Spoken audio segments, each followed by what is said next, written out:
For our inspired moment today, I want to talk about this quote. It's from Aristotle. It's, show me the boy from 0 to 7, and I'll show you the man. And what that means is that, from 0 to 7, we are programming, or our minds are being programmed.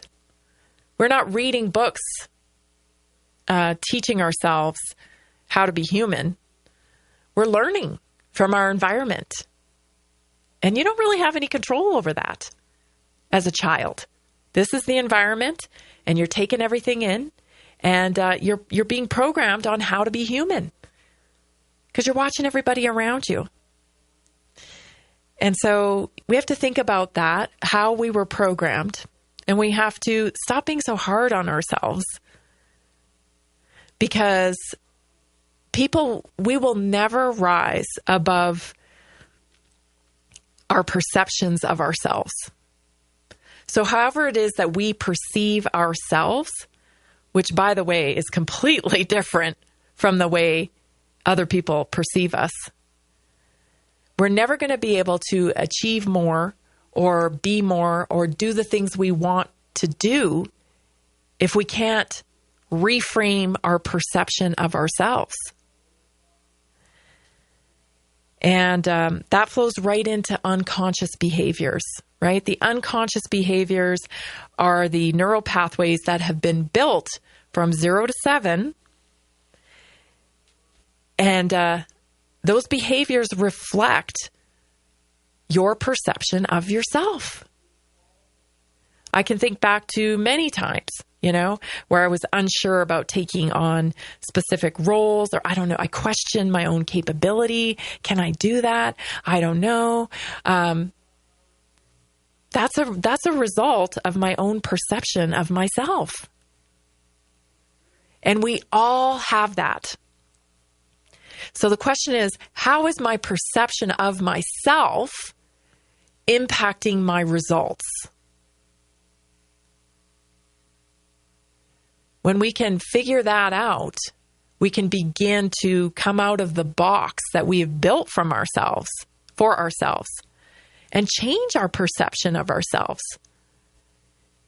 I'm certain, there are times in your life, as there has been in mine, where I have surprised myself. Like, holy, I didn't know I could run a marathon.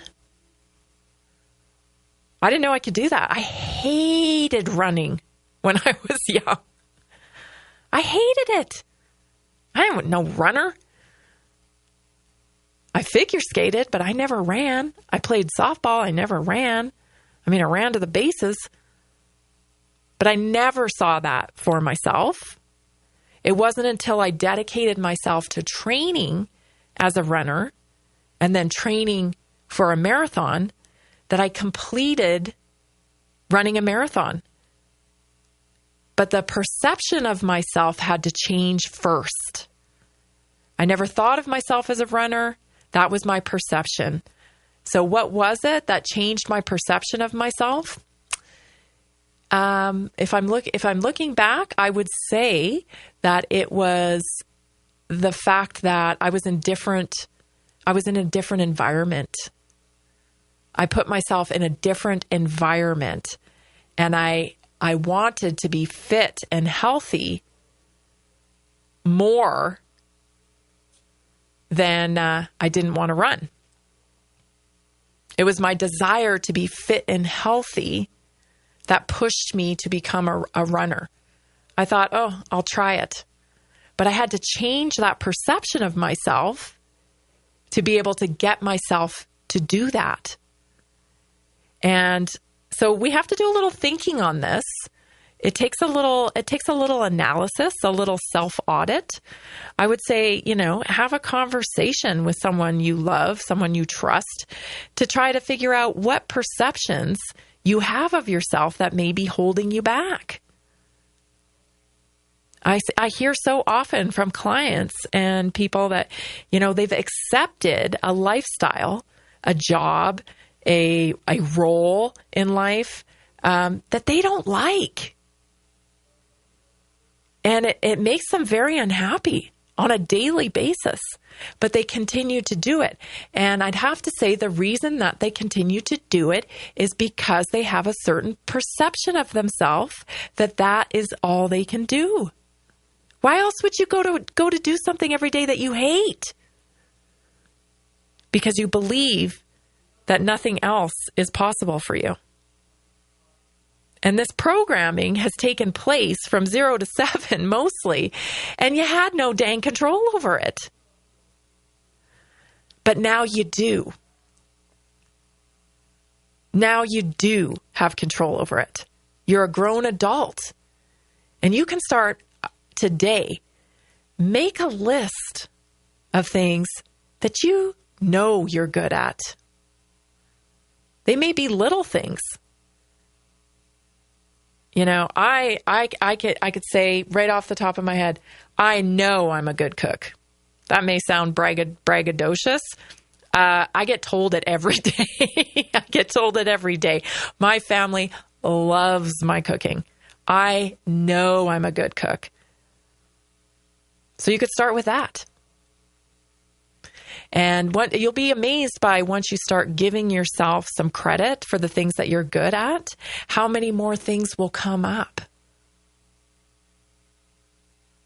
You don't need someone else to tell you something for it to be true.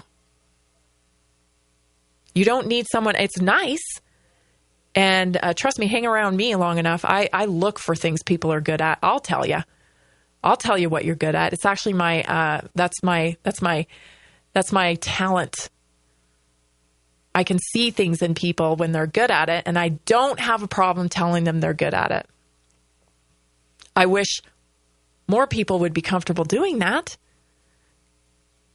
because it's real easy to give people a compliment. And when you're living in a space where you're getting positive reinforcement, everybody's better. Everybody's better with a little positive reinforcement. I'll tell you, one time in our old business, I was doing a job review. And there was a guy sitting across from me, an older guy, and I thought he was a great employee of ours, just absolutely fantastic, loved him. And I told him his strengths.